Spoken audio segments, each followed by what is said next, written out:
الحمدللہ رب العالمین والصلاة والسلام علی سید المرسلین اما بعد فاعوذ باللہ من الشیطان الرجیم بسم اللہ الرحمن الرحیم الصلاة والسلام علیک یا رسول اللہ وعلی آلک واصحابک یا حبیب اللہ الصلاة والسلام علیک یا نبی اللہ وعلی آلک واصحابک یا نور اللہ۔ میٹھے میٹھے اسلامی بھائیوں اور مدنی چینل کے ناظرین، سلسلہ دارالفتاح اہل سنت میں ایک بار پھر آپ کو مرحبا کہتے ہیں۔ الحمدللہ عز و جل ہمارا یہ سلسلہ علم دین کے پھولوں کا خزینہ ہوا کرتا ہے اور بہت سارے شرعی مسائل سیکھنے کو ملتے ہیں، اور آج بھی انشاءاللہ عز و جل ملیں گے۔ اگر آپ سلسلے میں آخر تک شامل رہیں گے، اہم مدنی پھول تحریر کریں گے تو بہت ہی فائدہ آپ کو حاصل ہوگا۔ ابتداً درود پاک کی فضیلت عرض کی جاتی ہے کہ فرمان مصطفیٰ صلی اللہ تعالی علیہ وسلم ہے، جو مجھ پر شب جمعہ اور روز جمعہ 100 بار درود پاک پڑھے، اللہ تعالیٰ اس کی 100 حاجتیں پوری فرمائے گا، 70 آخرت کی اور 30 دنیا کی۔ صلو علی الحبیب صلی اللہ تعالی علی محمد صلی اللہ علیہ وسلم۔ مدنی چینل کے ناظرین، علم دین کی اہمیت کے حوالے سے ایک دو مدنی پھول میں آپ کی بارگاہ میں عرض کروں۔ اللہ تعالیٰ کی رحمت ہے کہ ہم سب مسلمان ہیں، اور مسلمان ہونے کی حیثیت سے جب ایک مسلمان کسی چیز کا مکلف ہو جاتا ہے، مثال کے طور پہ جب بالغ ہوئے تو بالغ ہونے کے ساتھ ہم پر نماز فرض ہو جاتی ہے۔ تو جب نماز فرض ہوئی تو نماز فرض ہوتے ہی نماز کے احکام سیکھنا بھی ہم پر فرض ہو جاتے ہیں، یعنی شریعت کو جو مطلوب ہے نماز جس طرح ادا کی جائے تاکہ وہ نماز شریعت کے مطابق ہماری ادا ہو، تو اس کے لیے ہمیں ظاہر مسائل سیکھنا ہم پر فرض ہوئے۔ لیکن ہم یہ دیکھتے ہیں کہ مسلمانوں کی جو بھاری اکثریت ہے آج اول تو نماز پڑھتی ہی نہیں ہے۔ جو نماز پڑھتے ہیں ان میں بھی ایک اچھی خاصی تعداد ہے کہ جو نماز کے مسائل کے حوالے سے انہیں معلومات نہیں ہیں، دیکھا دیکھی لوگ نماز پڑھ رہے ہوتے ہیں۔ تو لہذا دعوت اسلامی کا مدنی ماحول ہمارے لیے ایک بہت بڑی نعمت سے کم نہیں کہ الحمدللہ اس مدنی ماحول میں ہمیں بہت کچھ سکھایا جاتا ہے۔ یہی مدنی چینل آپ کے سامنے ہے کہ مدنی چینل کے یہ سلسلے، اس کے علاوہ بھی دیگر سلسلے ایسے ہیں جس میں ہم مختلف عنوان پر بہت سارے مسائل سیکھتے ہیں۔ تو لہذا میری آپ سے مدنی التجا ہے کہ آپ دعوت اسلامی کے مدنی ماحول کے قریب آئیے، اللہ تعالیٰ توفیق دے تو وابستہ ہو جائیں، مدنی قافلوں کے مسافر بنیں، اجتماعات میں شرکت کریں، تاکہ یہ علم جو ہم پر حاصل کرنا فرض ہے اس کو حاصل کرنے کے لیے ہمیں ایک راستہ بنے، اور ہم ایسی صورت اختیار کر لیں کہ اسے حاصل بھی کریں اور اللہ توفیق دے تو دوسروں تک بھی پہنچائیں۔ الحمدللہ ہمارے ساتھ جمعرات کو 2 مفتیان کرام تشریف فرما ہوتے ہیں، آج بھی ہوں گے۔ مفتی نوید صاحب زمزم نگر حیدرآباد سے ماشاءاللہ اس وقت آپ ان کی زیارت کر رہے ہوں گے، دوسرے مفتی صاحب بھی انشاءاللہ تشریف لانے والے ہیں۔ آئیے ہم سلسلے کو آگے بڑھاتے ہیں اور کالز شامل سلسلہ کرتے ہیں۔ میرا سوال یہ ہے دعوت میں کہ اگر کوئی بچہ یعنی گیم وغیرہ کھیلتا ہے یا کوئی چیز کھیلتا ہے، اس میں وقت تو ضائع ہوتا ہے، لیکن یہ گناہ میں چلے جاتا ہے یا نہیں، یہ پیسہ دینا حرام ہے یا نہیں؟ جی نوید بھائی کیا ارشاد فرمائیں گے؟ بچے جو اپنا وقت ضائع کرتے ہیں، والدین ان کی خوشی کے لیے ان کو پیسے بھی پیش کرتے ہیں، تو پیسے کا استعمال جس انداز میں وہ کر رہے ہوتے ہیں، بعض اوقات وہ گناہ کے اندر بھی استعمال ہو رہا ہوتا ہے، کیا فرمائیں گے؟ الحمدللہ رب العالمین والصلاة والسلام علی سید المرسلین، اما بعد فاعوذ باللہ من الشیطان الرجیم، بسم اللہ الرحمن الرحیم۔ یہ ویڈیو گیمز وغیرہ جو بچے عمومی طور پہ کھیلتے ہیں، یوں ہی اسنوکر ہے یا اسی طرح کے دیگر کھیلز ہیں، ڈبو وغیرہ ہے، کیرم بورڈ وغیرہ ہے، بچے کھیلتے ہیں، تو یہ 2 اعتبار سے ناجائز ہے۔ جی، ایک تو ان میں غرر پایا جاتا ہے، کیونکہ اس میں جو ہارنے والا ہوتا ہے وہ پیسوں کی ادائیگی کرتا ہے، جیتنے والا ادائیگی نہیں کرتا۔ جی، تو ایک تو اس کے ناجائز ہونے کی وجہ یہ ہے، اور دوسرا یہ ہے کہ یہ اجارہ بھی نہیں ہے، کیونکہ اجارہ کے اندر عمومی طور پہ اس چیز پر اجارہ ہوتا ہے جو منفعت مقصودہ ہو، اور یہ کوئی ایسی منفعت نہیں ہے کہ جو شرعاً یا عرفاً مقصود ہوتی ہو، تو یہ اجارہ بھی اس پر منعقد نہیں ہوتا۔ تو ہر 2 اعتبار سے یہ ناجائز ہے اور اس میں گناہ گار ہوں گے۔ تو والدین کو کیا مدنی پھول ارشاد فرمائیں گے؟ وہ بچوں کی خوشی کے لیے بچے ضد کرتے ہیں تو وہ پیسے دے دیتے ہیں۔ بچوں کو اس چیز کے لیے پیسے نہ دیں، بلکہ اس میں جو سادہ سا مشورہ ہے وہ یہ ہے کہ بچوں کو پیسوں کی عادت ڈالی ہی نہ جائے، کیونکہ بچوں کو پیسوں کی عادت ڈالنا جو ہے یہ بہت زیادہ خطرناک ہوتی ہے۔ اب بچہ چھوٹا ہے، یہ جو گیمز وغیرہ جو کھیلتے ہیں تھوڑے بڑے بچے ہوتے ہیں، 10 سال کے، 12 سال کے، 15 سال کے. اب چھوٹا بچہ ہے، اس کو پیسوں کی عادت پڑ گئی ہے، تو اس نے ٹافی خریدنی ہے، پاپڑ خریدنے ہیں. اب ان ٹافیز کی وجہ سے اس کا گلا خراب رہے گا، زکام رہے گا، وہ بیمار رہے گا، تندرست نہیں ہو پائے گا. عمومی طور پہ والدین کیا کر رہے ہوتے ہیں، بچہ بیمار ہے، ڈاکٹر کے پاس جا رہے ہیں، 1500 روپے کی اس کی میڈیسن لے کے آ رہے ہیں. لیکن جس وجہ سے بچہ بیمار ہے، کہ پاپڑ کھانے کی وجہ سے بیمار ہے، ٹافیاں کھانے کی وجہ سے بیمار ہے، وہ بچے سے نہیں چھڑوا رہے ہیں. کیوں نہیں چھڑوا رہے ہیں؟ کہ بچے کو پیسے دیتے ہیں، بچہ ان چیزوں کی ضد کرتا ہے، خود خرید لیتا ہے وہ. تو ایسی بچے کو شروع سے ہی پیسوں کی عادت نہ ڈالی جائے. گھر کے اندر وہ چیزیں کہ جو بچے کی صحت کے لیے مفید ہوں وہ لا کر رکھی جائیں. ٹھیک. اس سے بچہ صحت مند بھی رہے گا اور بیمار بھی نہیں ہوگا. یوں ہی بڑے بچے کو بھی پیسوں کی عادت نہ ڈالی جائے. ان کو جو چیز درکار ہو وہ چیز ان کو لا کر دی جائے، جو ان کی صحت کے لیے بھی بہتر ہو، ان کی دینی تعلیم اور تربیت کے لیے بہتر ہو. اچھا، یہاں پر یہ بھی ارشاد فرما دیں کہ والدین جو بچوں کو پیسے دیں گے، اچھا بچے بالغ ہیں یا نہیں، اس کی بھی صورت بیان کر دیجیے گا. تو گناہ جو ہے وہ کس کی طرف ہوگا پھر؟ ایسی صورت میں تو یہ ہے کہ جب اگر والدین کو پتہ ہے کہ ہمارا بچہ جو ہے اس سے ویڈیو گیمز وغیرہ یہ کھیلے گا یا دیگر گیمز وغیرہ کھیلے گا جو کہ ناجائز ہیں، یہ جانتے بوجھتے ہوئے وہ والدین پیسے دیں گے تو گناہ گار ہوں گے. ٹھیک ہے. جیسے بچے نے پیسے مانگے کہ میں نے جی سنوکر کلب جانا ہے کھیلنے کے لیے، یا میں نے ویڈیو گیم کھیلنی ہے کھیلنے کے لیے مجھے پیسے دو. اب اگر والدین پیسے دیں گے تو گناہ گار ہوں گے. ٹھیک. اس کے علاوہ انہوں نے بچے کی جیب خرچ کے لیے پیسے دیے ہیں، اب بچہ چوری چھپے جا کر یہ گیمز وغیرہ کھیلتا ہے تو بچہ بالغ ہے تو اس پر گناہ ہوگا، والدین پر گناہ نہیں ہوگا نابالغ ہونے کی صورت میں بھی. ٹھیک. تو مدی چل کے ناظرین ایک تفصیلی جواب اس حوالے سے ہمیں مل گیا کہ جو بچے جو ہو وہ اس طرح کے کھیل کھیلتے ہیں جو گناہ والے ہوتے ہیں تو اس کے اندر کیا صورت بنتی ہے. تو لہٰذا والدین کی بارگاہ میں مدنی التجا کریں گے کہ وہ اپنے بچوں کو اس حوالے سے فوکس کریں، کہیں ایسا نہ ہو کہ وہ آپ کے پیسے کا مس یوز کریں اور گناہ کے اندر استعمال کریں، آپ بھی گناہ گار ہوں یا وہ بھی گناہ کے اندر پڑ جائیں. اور صورتیں بیان ہو گئی ہیں. اگلی کال لیں گے. میں نے یہ پوچھنا ہے، اگر کسی سے سال کے طور پہ ادھار لیے ہو، وہ گھر چھوڑ کے چلا گیا ہو تو وہ اس کا کیا حل ہے؟ کس کو دینے چاہیے اگر مسجد میں ڈال دیں؟ جی مفتی صاحب کیا فرمائیں گے؟ نوید بھائی. یہ ہو جاتا ہے بعض اوقات کہ کسی سے کچھ روپے قرض لیے اور جو قرض خواہ تھا وہ گھر چھوڑ کے چلا گیا یا کہیں چلا گیا، اب اس کا پتہ نہیں چل رہا کہ کیا کیا جائے. تو اس میں یہ ہے کہ مقروض تو آپ رہیں گے، اور قرض کی ادائیگی کی صورت یہی ہے کہ قرض خواہ کو وہ رقم ادا کر دی جائے. لیکن اس کی ادائیگی کے لیے اسے تلاش کرنا، شہر شہر اس کے پیچھے جانا، معلومات کرنا، یہ سب کام کرنا آپ پر لازم نہیں ہے. اس میں دو صورتیں، ایک تو یہ کہ اگر چاہیں تو آپ اس کی طرف سے رقم صدقہ کر دیں کہ جتنی رقم آپ کے ذمے پر ہے آپ اتنی رقم اس کی طرف سے صدقہ کر دیں کہ جو میرا قرض خواہ ہے اس کا ثواب اس کو پہنچے. ٹھیک. اور صدقہ کر دینے کے بعد اگر وہ قرض خواہ آ جاتا ہے اور آپ اسے بتاتے ہیں کہ میں نے آپ کی طرف سے رقم صدقہ کر دی ہے، اگر وہ راضی ہے تو فابیہ، ورنہ یہ ادا کرنا پڑے گا کہ یہ قرض اس کے ذمے پر لازم ہے. ٹھیک. لیکن یہ صدقہ کرنا جو ہے یہ آخرت کے گناہ سے بچنے کے لیے کہ امید ہے کہ اللہ تبارک و تعالی آخرت میں قرض خواہ کو اس مقروض سے راضی کر دے، سبب سے کہ یہ رقم اس کی طرف سے صدقہ کر دی. مدی چل کے ناظرین یہ بھی ہمیں پتہ چل گیا کہ اگر کوئی ہمیں قرض دے کر چلا جاتا ہے تو ہمیں اس کا اگر پتہ نہیں ہے تو صورت میں ہمیں کیا کرنا ہوگا. جی اگلی کال لیں گے.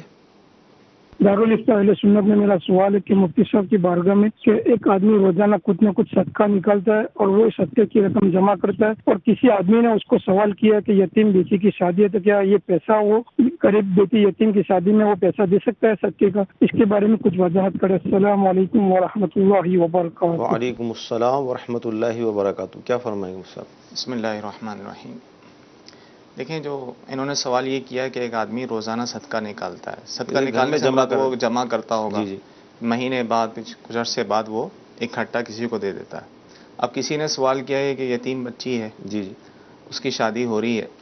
خیر وہ بالغ ہونے کے بعد بچے تو یتیم نہیں رہتے، صحیح. خیر وہ عرفاً ان کو یتیم کہا جاتا ہے. تو ان شادی میں کسی نے مطالبہ کیا ہے کہ صدقے کی رقم دے دی جائے تو اس میں کوئی حرج نہیں ہے. ٹھیک ہے. عام طور پہ جو صدقہ نکالا جاتا ہے تو وہ نفلی صدقہ کہلاتا ہے. نفلی صدقہ اس کے لیے یہ ضروری نہیں ہے کہ کوئی شریف فقیر ہو مستحق زکوٰۃ اس کو ہی دیں، تو دے سکتے ہیں، شادی بیاہ میں بھی دے سکتے ہیں. ہاں اگر زکوٰۃ والی صورت ہو تو وہاں پہ یہ دیکھنا ضروری ہوگا کہ جس کو جو ہے وہ زکوٰۃ دے رہے ہیں وہ زکوٰۃ کا مستحق ہے یا نہیں. زکوٰۃ کا مستحق ہوگا تو اس صورت میں زکوٰۃ دی جائے گی، ورنہ نہیں. ٹھیک. جی اگلی کال. میرا نام عبد المعز ہے، میں اپنا آباد سے بات کر رہا ہوں. میرا آپ سے یہ سوال ہے کہ اگر کسی کا دانت ٹوٹ جائے تو نقلی دانت لگانا جائز ہے؟ جی اگر کسی کا دانت ٹوٹ جائے تو نقلی دانت لگا سکتے ہیں؟ جی ہاں لگا سکتے ہیں، اس میں کوئی حرج نہیں ہے. اور دانت وہ فکس ہو جاتا ہے، اور لگانے کا بھی یہ سوال ہے کہ وضو غسل ہوتا ہے نہیں، تو ہو جاتا ہے، وضو بھی ہو جائے گا، غسل بھی ہو جائے گا. ٹھیک. جی اگلی کال. میرا نام حافظ محمد فتح اللہ قادری اطاری ہے، میں اوکاڑا سے بات کر رہا ہوں. مجھے دارالافتاء اہل سنت میں یہ سوال کرنا ہے کہ جس طرح عموماً ہم لوگ مدرسوں میں قرآن پاک بچوں کو پڑھاتے ہیں، 30ویں پارے سے شروع کرتے ہیں، سورہ ناس سے لے کر سورہ نابا تک، یعنی سورہ نابا مکمل کرتے ہیں، تو پھر اس کے بعد 29واں پارہ پڑھتے ہیں، تو اس طرح پھر پہلے پارے پر قرآن پاک کو مکمل کرتے ہیں. تو اس طرح کیا قرآن کی ترتیب میں کچھ فرق پڑتا ہے یا نہیں؟ اس کے بارے میں جواب ارشاد فرمائیں. جی حیدرآباد سے مفتی نوید صاحب جواب ارشاد فرمائیں. اس کا ترتیب تبدیل کر دی نا بچوں کو پڑھانے میں، کیا فرمائیں گے؟ بچوں کو پڑھانے میں ترتیب تبدیل کرنے میں حرج نہیں ہے، کیونکہ اس میں سکھانے میں اور سیکھنے میں آسانی ہوتی ہے. یہ قرآن پاک کا جو 30واں پارہ ہے اس میں چھوٹی صورتیں زیادہ ہیں، تو چھوٹی صورتیں یاد کرنا بھی آسان ہوتی ہیں، ان کو پڑھنا بھی آسان ہوتا ہے. تو بچوں کو قرآن پاک یاد کروانے کے لیے، ان کو سکھانے کے لیے اگر 30ویں پارے سے الٹی ترتیب لی جائے تو اس میں حرج نہیں ہے. لیکن اگر اس سیکھنے کے علاوہ اگر قرآن پاک کی تلاوت کوئی کر رہا ہے کہ قرآن پاک پڑھنا چاہتا ہے، تلاوت کرنا چاہتا ہے، تو تلاوت کے لیے یہ بات لازم ہے کہ وہ ترتیب سے پڑھے، خلاف ترتیب نہ پڑھے. البتہ بچوں کو قرآن پاک سکھانے کے لیے، چھوٹی صورتیں یاد کروانے کے لیے قرآن پاک کی الٹی ترتیب پڑھائی جا سکتی ہے اور یاد کروائی جا سکتی ہے. ٹھیک. جی اگلی کال. کہ زمین ٹھیکے پہ دینی ہے کہ جائز ہے یا نہیں جائز، اور اگر اس میں کوئی شرعی مسئلہ ہے تو اس بتا دیں. مثلاً کہ ایکڑ ہماری زمین ہے تو اس کا ہم نے فکس جو ہے نا ان سے وہ ٹھیکہ کرنا ہے کہ 36,000 روپیہ یا 30,000 روپیہ. تو یہ مفتی صاحب سے سوال کرنا ہے. فرمائیے. زمین ٹھیکے پہ دینا، زمین ٹھیکے پہ دینا جائز ہے. ٹھیک ہے. اور اس میں کوئی حرج نہیں ہے کہ کرایہ ہوتا ہے سال بھر کے لیے یا کچھ عرصے کے لیے ٹھیکے پر دی جاتی ہے، اور ٹھیکہ یعنی کرایہ مخصوص کر دیا جاتا ہے، تو اس میں کوئی حرج نہیں، بلکہ بہتر صورت یہی ہے کہ ٹھیکے پر دی جائے. عمومی طور پہ دوسرا ایک طریقہ ہوتا ہے بٹائی پر دی جاتی ہے، تو اس میں کئی طریقے ایسے رائج ہیں جو شرعی طور پہ جائز نہیں ہیں. ٹھیک. اور ٹھیکے پر جو دی جا رہی ہے یہ شرعی طور پہ جائز ہے. ٹھیک. مدی چل کے ناظرین آپ کے ایس ایم ایس بھی ہمیں موصول ہو رہے ہیں، تو ایک دو ایس ایم ایس بھی ہم شامل کرتے ہیں. اسلامی بہنوں کا مزارات اولیاء پر جانا منع ہے، تو کیا مکمل پردہ کر کے جا سکتی ہیں؟ نہیں جا سکتی، چاہے انہوں نے مکمل پردہ کیا ہوا ہو پھر بھی علماء نے مطلقاً منع فرمایا.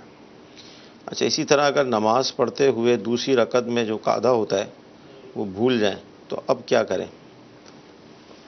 بھول گئے وہ تیسری رکعت کے لیے کھڑے ہو گئے، جی جی، تو پھر آخر میں نماز پوری کر لیں اور آخر میں سجدہ سہو کر لیں، نماز ہو جائے گی. ٹھیک. جی مزید کال لیں گے. سر میرا سوال یہ ہے کہ پہلے ایک بندے نے 2 شادی کی ہوئی ہے، ٹھیک ہے، اس کی جو پہلے والی جو اس کی بیوی ہے وہ مر گئی، اس کا جو بیٹا ہے بڑا ہے، جوان ہے، تو جو اس کی دوسری بیوی ہے وہ اس سے وہ پردہ کرے جائز یا نہ جائز؟ جی مفتی نوید صاحب کیا ارشاد فرمائیں گے اس سوال کے جواب میں؟ دوسری بیوی سے مراد یہ ہے کہ والد کی دوسری بیوی، یعنی اس لڑکے کی سوتیلی ماں. جی. تو والد کی جو زوجہ ہے اگرچہ اپنی ماں نہ ہو تو والد کی زوجہ ہونے کی وجہ سے اس سے حرمت کا رشتہ قائم ہو جاتا ہے، اور یہ حرمت ابدی ہوتی ہے، ہمیشہ کے لیے ہوتی ہے. تو اس حرمت کے قائم ہو جانے کی وجہ سے ان دونوں پر ایک دوسرے سے پردہ کرنا لازم نہیں ہے. ٹھیک. لیکن یہ جو حرمت ہے یہ مصاہرت کی بنا پر ہے، یہ قرابت کی بنا پر نہیں ہے. جس طرح کہ حرمت باپ اور بیٹی کے درمیان ہوتی ہے، بھائی اور بہن کے درمیان ہوتی ہے، چچا اور بھتیجی کے درمیان اور بھانجی اور ماموں کے درمیان ہوتی ہے، یہ حرمت قرابت کی بنا پر ہوتی ہیں. ان کے درمیان پردہ نہ کرنا واجب ہوتا ہے. صحیح. کہ اگر بلا وجہ شرعی اگر بیٹی باپ سے پردہ کرے گی تو گناہ گار ہوگی وہ. لیکن جو مصاہرت کے رشتے ہوتے ہیں، جس طرح یہ سوتیلی ماں اور سوتیلے بیٹے والا رشتہ ہے، تو ان کے اندر جو ہے مصلحت کو دیکھا جائے گا کہ مصلحت کس میں ہے، پردہ کرنے میں ہے کہ نہ کرنے میں ہے. صحیح. تو اگر پردہ نہ کرنے میں مصلحت ہے تو پردہ نہ کریں، اور اگر مصلحت یہ ہے کہ پردہ کیا جائے کہ سوتیلی ماں بھی جوان ہے تو لڑکا بھی جوان ہے، تو ایسی صورت میں بہتر یہ ہے کہ یہ پردہ کریں اور تنہائی میں جگہ پر نہ ہوں. جی بہت پیارا جواب ملا اس حوالے سے ہمیں. جی اگلی کال لیں گے.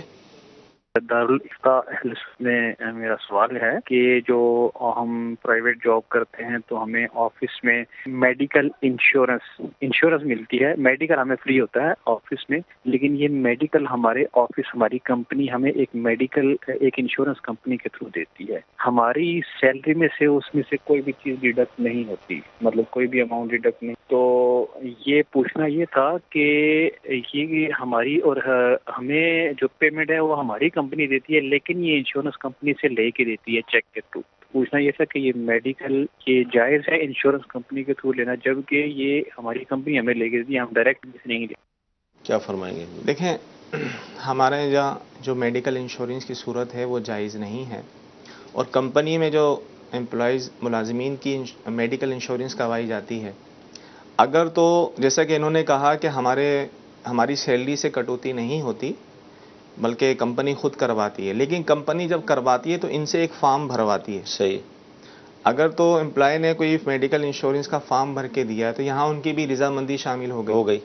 کمپنی کا کروانا تو ناجائز تھا، اب امپلائی سے بھی ملازم سے بھی فارم بھروا رہی ہے، تو اگر ملازم نے فارم بھرا ہے تو اس کا بھی اس طرح میڈیکل انشورنس کروانا جائز نہیں ہوگا. لیکن اگر یہ صورت ہے بالفرض کہ کمپنی جو ہے وہ خود کرواتی ہے، ٹھیک، امپلائی سے کوئی فارم وغیرہ، کوئی اس کی رضامندی، کوئی کہیں دستخط وغیرہ میڈیکل انشورنس کے حوالے سے کچھ بھی نہیں ہے، نہ اس کی سیلری سے کٹوتی ہو رہی ہے، کمپنی خود کروا رہی ہے، اور کمپنی جو ہے وہاں سے لے کر انشورنس کمپنی سے لے کر جو ہے امپلائی کو دے دیتی ہے، تو یہ جائز ہے، امپلائی کے لیے یہ لینا جائز ہے کہ وہ تو کمپنی سے لے رہا ہے. صحیح. اور یہ سہولت تقریباً اداروں میں ہوتی ہے میڈیکل کی. تو اگر تو امپلائی کی رضامندی سے جو ہے یہ انشورنس نہیں ہوا، اس نے کوئی دستخط نہیں کیے، کوئی فارم جمع نہیں کروایا، تو ایسی صورت میں اس کا یہ جو ہے پیسے لینا کمپنی سے میڈیکل کے طور پہ یہ جائز ہوگا. اور اگر اس نے کوئی فارم وغیرہ جمع کروایا ہے تو اس طرح لینا جائز نہیں ہوگا. اچھا، اب جیسے جو بھی یہ کمپنی ہے اس کے اندر یہ رائج ہے کہ اس طرح یہ ملازمین کو امپلائز کو دیتے ہیں، جی، اب اگر کسی کو نہیں دیں تو کیا وہ کلیم کر سکتا ہے کہ آپ مجھے کیوں نہیں دے رہے علاج کی سہولت؟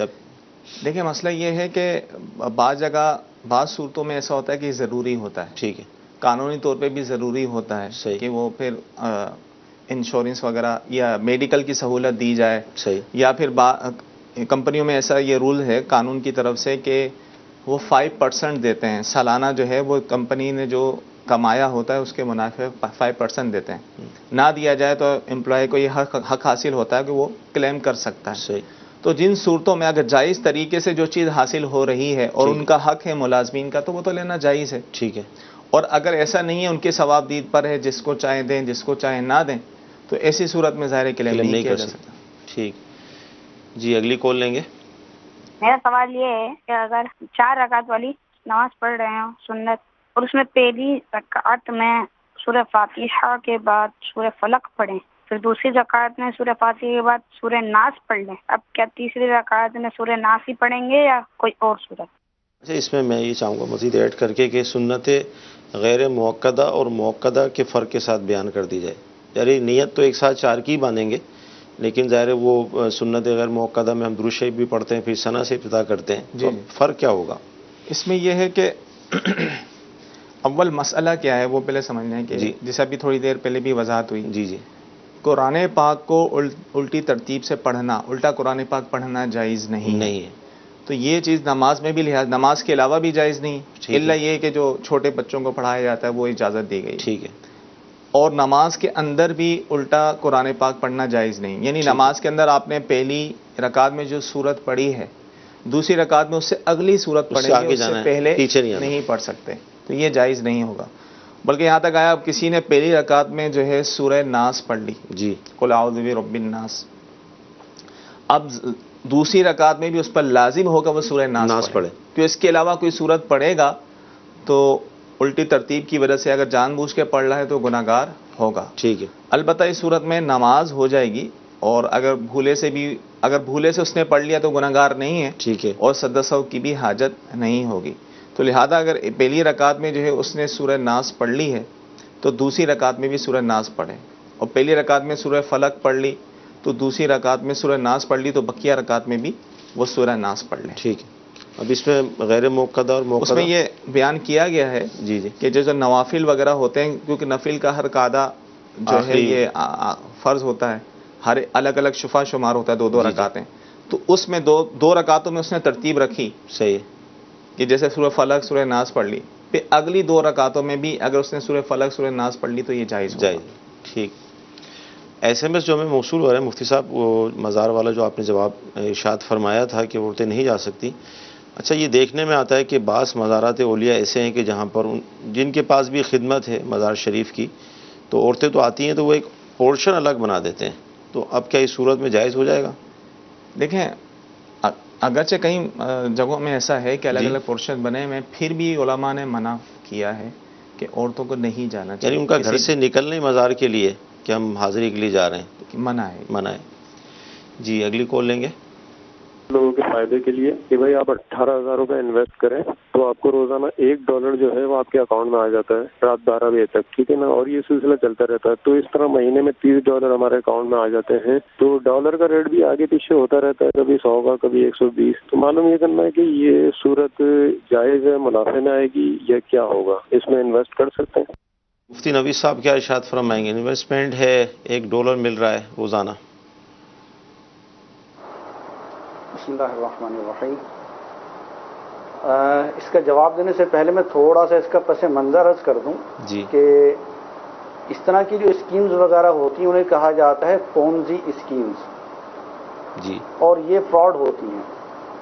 ان میں ابتدائی طور پر جو لوگ انویسٹمنٹ کرتے ہیں ان کو تو بینیفٹ ہو جاتا ہے، ایک فائدہ ہو جاتا ہے، اور یہ اسکیم چلانے والے ان کو فائدہ دیتے ہیں تاکہ زیادہ سے زیادہ لوگ اس کی طرف راغب ہوں اور ہمارے شکار بنیں. ٹھیک. پھر جب زیادہ لوگ آ جاتے ہیں تو پھر یہ لوٹ مار کر کے بھاگ جاتے ہیں، غائب ہو جاتے ہیں.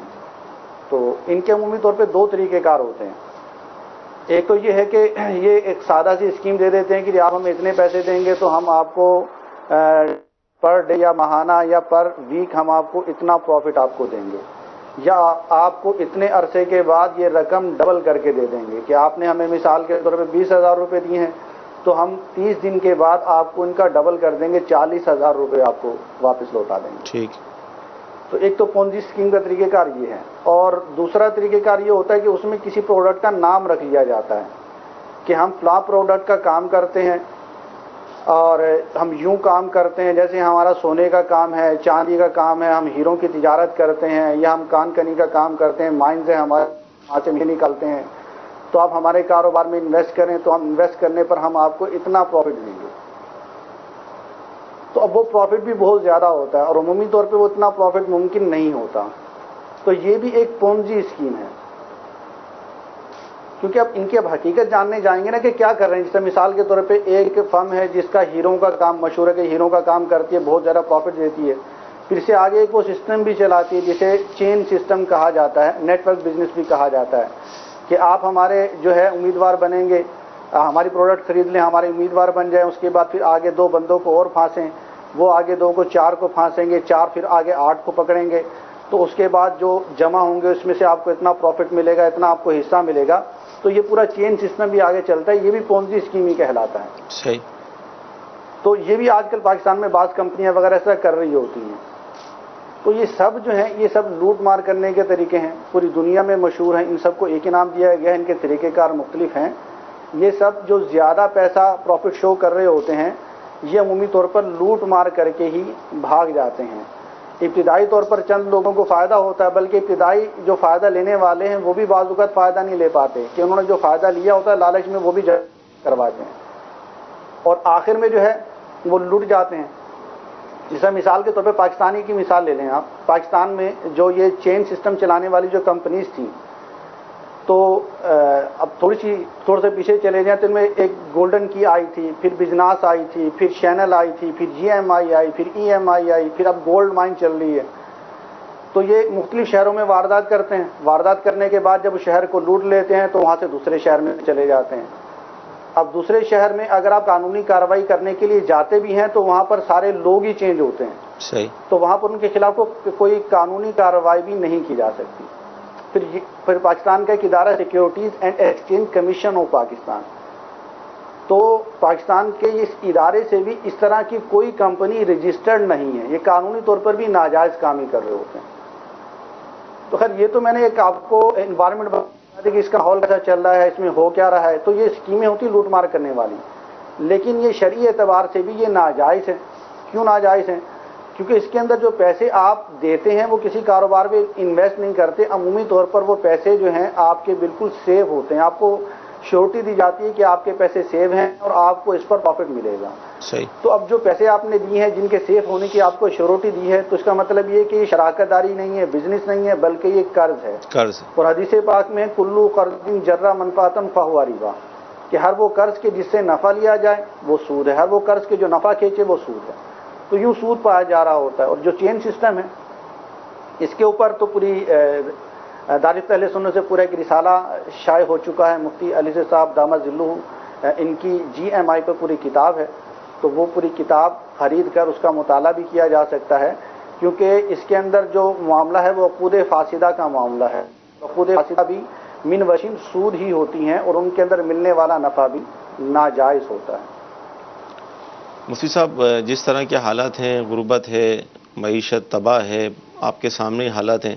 ہر آدمی یہ چاہتا ہے کہ بس کوئی ایسا طریقہ مل جائے کہ راتوں رات امیر ہو جائیں، اپنا گھر بھی ہو جائے، گاڑی بھی ہو جائے. تو کیا فرمائیں گے آپ؟ تبارک و تعالی ہمیں آسان رزق حلال عطا فرمائے. آمین. یہ لالچ یہی وہ لالچ ہے. اسی لالچ کی بنا پر یہ اسکیمز والے بندوں کو اپنی جانب کھینچتے ہیں، عوام کو اپنی جانب کھینچتے ہیں. اور جو راتوں رات امیر ہونا چاہتا ہے وہ راتوں رات امیر نہیں ہوتا، بلکہ راتوں رات وہ کنگال اور کلاش ہو جاتا ہے. اس طرح کے لالچ میں آ کے آدمی جس کے جو کہتا ہے کہ میرے پاس زہر کھانے کے بھی پیسے نہیں ہیں، یہ اسکیم دے کے اس کے پاس پیسہ نکل آتا ہے. گھر میں ضروری چیزیں ہوتی ہیں وہ بیچ دیتے ہیں، بیگم کا زیور بیچ دیتے ہیں، عزیز رشتہ داروں سے قرض لے لیتے ہیں. اس کے بعد جب کمپنی فراڈ کر کے بھاگ جاتی ہے تو اب وہ کہتے ہیں کہ اب کیا کریں، اب ان کا خودکشی کرنے کو جی خودکشی کرنے کو جی چاہتا ہے. تو اللہ تبارک و تعالی ہمیں اپنے حفظ و امان میں رکھے اور اس طرح کے لالچ سے بچائے. مدنی چل کے ناظرین، جو مقدر کیا اللہ تعالیٰ نے وہ ضرور ملے گا. اور جس طرح مفتی صاحب نے فرمایا کہ راتوں رات جو امیر بننے کی کوشش کی جاتی ہے، تو اس طرح جو جمع پونجی ہوتی ہے، جو بڑی محنت سے جمع کیا ہوتا ہے، اس کو جیسے زوجہ کا زیور ہے یا جو بھی آپ نے خود بھی اگر جمع کیا تو وہ بھی صرف اس لالچ کی وجہ سے کہ میں ایک رات میں امیر ہو جاؤں وہ بھی چلا جاتا ہے، اور پھر آدمی ایک گناہ کی طرف بڑھتا ہے، خودکشی جس کو کہا جاتا ہے. تو لہذا جو اللہ نے عطا کیا اس پر صبر و شکر کے ساتھ اپنا وقت گزاریں. مزید آپ کی نصیب میں کوئی ترقی ہے تو اس کے سبب اسباب خود ہی بنیں گے، آپ وہاں تک خود ہی پہنچ جائیں گے. اور انشاءاللہ مطلب یہ ہے کہ مزید جو ہے آپ کی مال میں اور دیگر معاملات میں اضافہ ہوگا. تو لیکن ناجائز راستہ اختیار کریں گے تو اللہ تعالیٰ بھی ناراض ہوگا، اس کے محبوب بھی ناراض ہوں گے، اور وہ مال جو ملے گا وہ بھی حرام ہوگا. تو فائدہ کیا ہے اس کا؟ تو لہٰذا اس طرح کے افعال سے، اعمال سے بچنے کی کوشش کریں. جی اگلی کال لیں گے ہم. میری دکان ہے، میں چیزیں جو بیچتا ہوں قسط پر دیتا ہوں، ٹھیک ہے. تو یہاں میں اگر ایک چیز مجھے 1000 روپے کی ملتی ہے تو میں 2000 کا دیتا ہوں، اور اگر 5000 کی ملتی ہے تو 9-10 ہزار کا بیچتا ہوں. اس میں 1-2 ہزار روپے نقد ہوں اور باقی منتھلی قسط 1000 روپے لیتا ہوں. تو یہ کاروبار جائز ہے کہ نہیں؟ کیا فرماتے ہیں حضور؟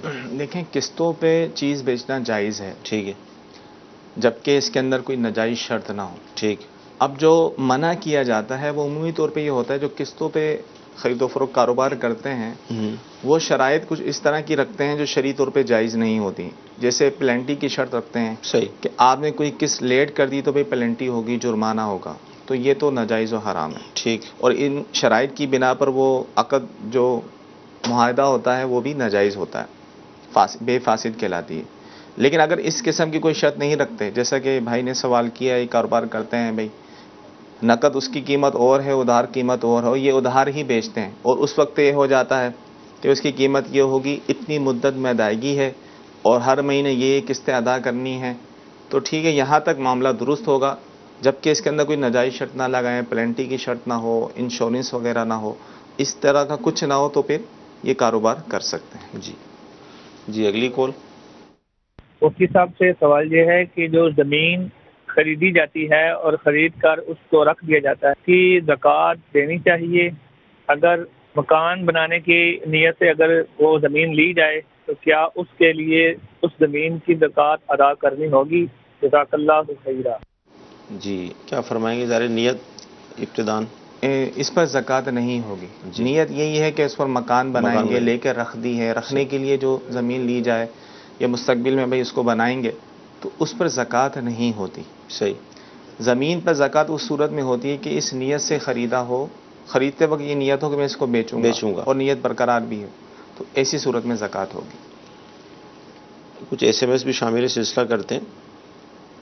ایس ایم ایس یہ ہے کہ ہمارے تصور بھائی ہیں، یہ پوچھنا یہ چاہ رہے ہیں کہ جماعت کے ساتھ نماز نہیں پڑھی اور یا یہ صورت بن گئی کہ امام صاحب موجود ہی نہیں ہے مسجد میں، کوئی ایسا مقام ہو سکتا ہو، تو اس صورت میں ہم کیا کریں گے؟ یعنی اذان سے پہلے نماز پڑھ لیں گے یا اذان کے فوراً بعد نماز پڑھیں گے، کیا کریں گے؟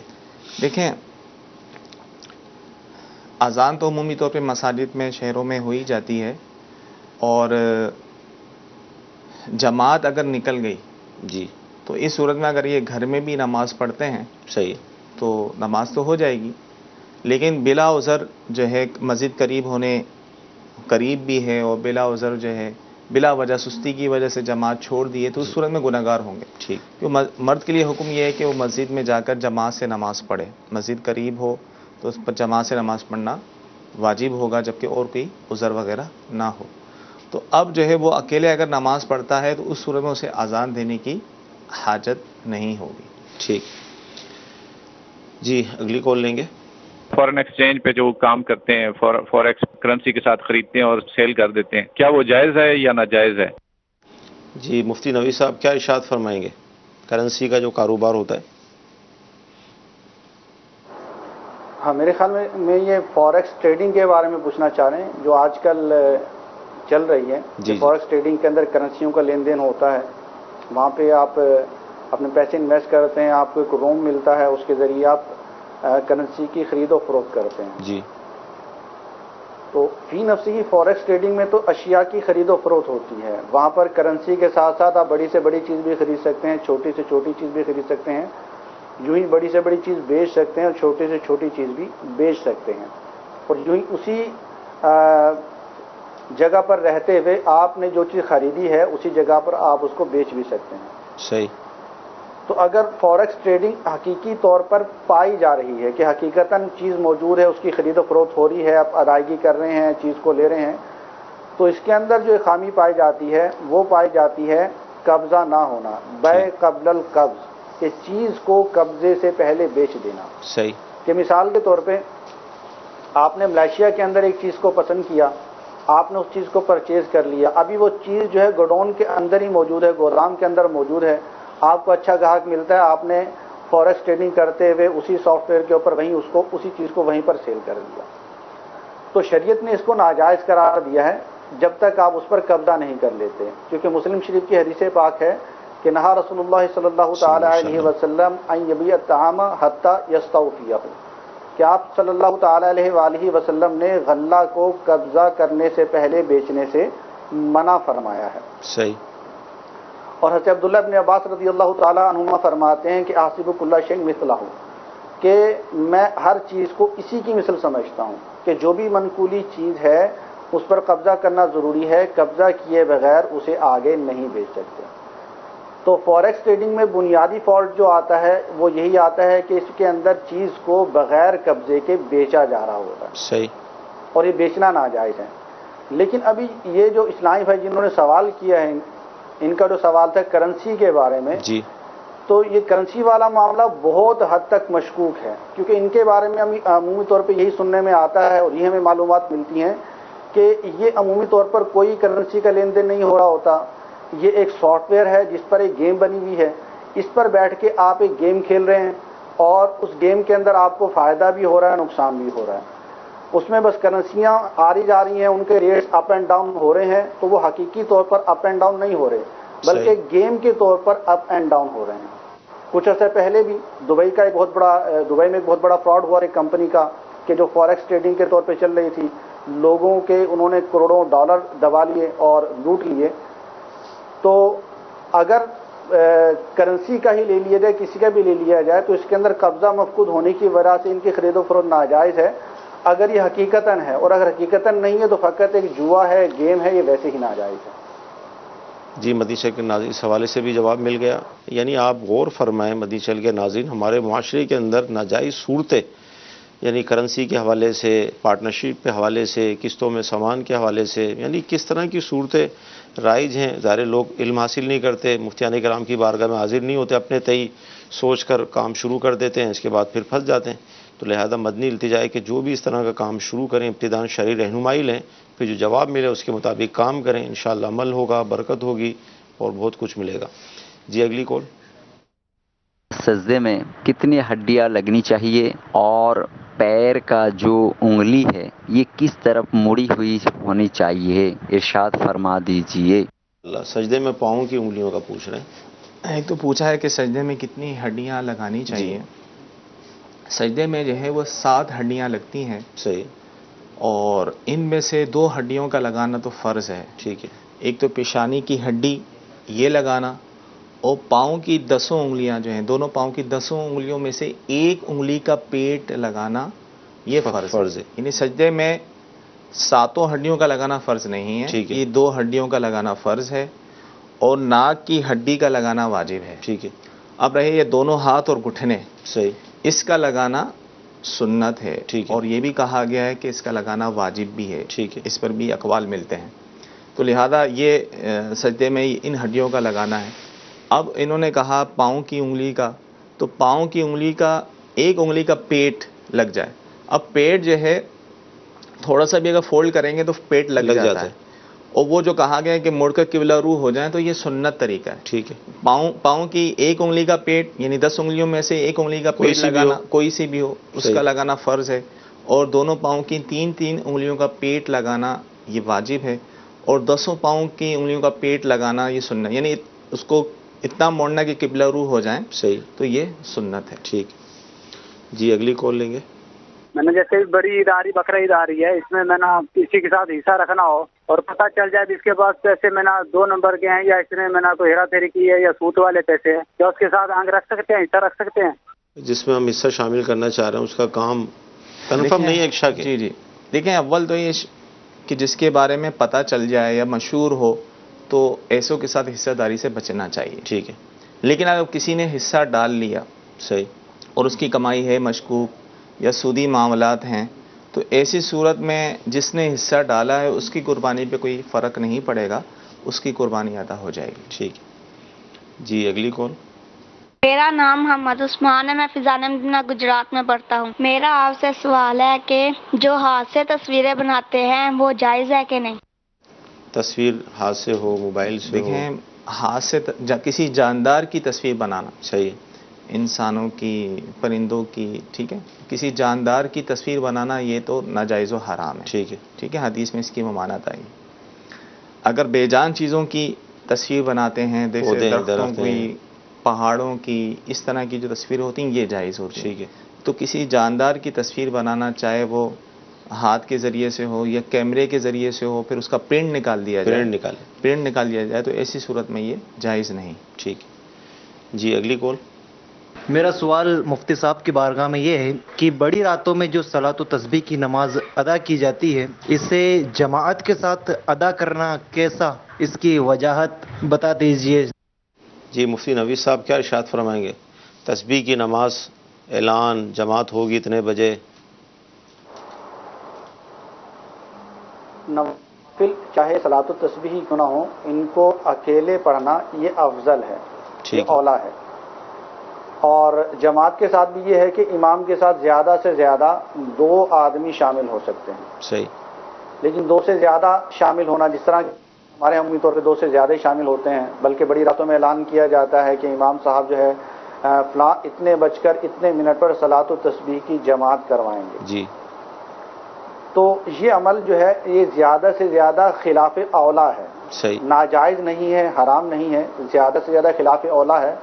مطلب یہ کہ مناسب یہ تھا کہ انفرادی طور پر پڑھتے، بہتر یہ تھا کہ انفرادی طور پر پڑھتے، لیکن جماعت سے پڑھ رہے ہیں تو خلاف اولا عمل کر رہے ہیں. بلکہ بعض علماء کے نزدیک آج کل جو ہے جماعت کے ساتھ نوافل پڑھانا بڑی راتوں کے اندر، یا وہ نوافل کی جن کی زیادہ فضیلت ہے، یہ افضل ہے. صحیح. کیونکہ اگر یہ کہہ دیا جائے کہ آپ لوگ انفرادی طور پر اپنے نوافل پڑھیں تو شاید ہی کوئی پڑھے گا، بلکہ یہ بڑی رات میں اعلان کر دیا جائے کہ صلاۃ التسبیح کے نوافل ہیں، 4 ہیں، ان کا یہ طریقہ کار ہے، تمام اسلامی بھائی انفرادی طور پر یہ پڑھیں. تو اگر 1000 مسجد میں افراد موجود ہیں تو ان 1000 میں پڑھنے والے شاید 100 بھی نہیں ہوں گے.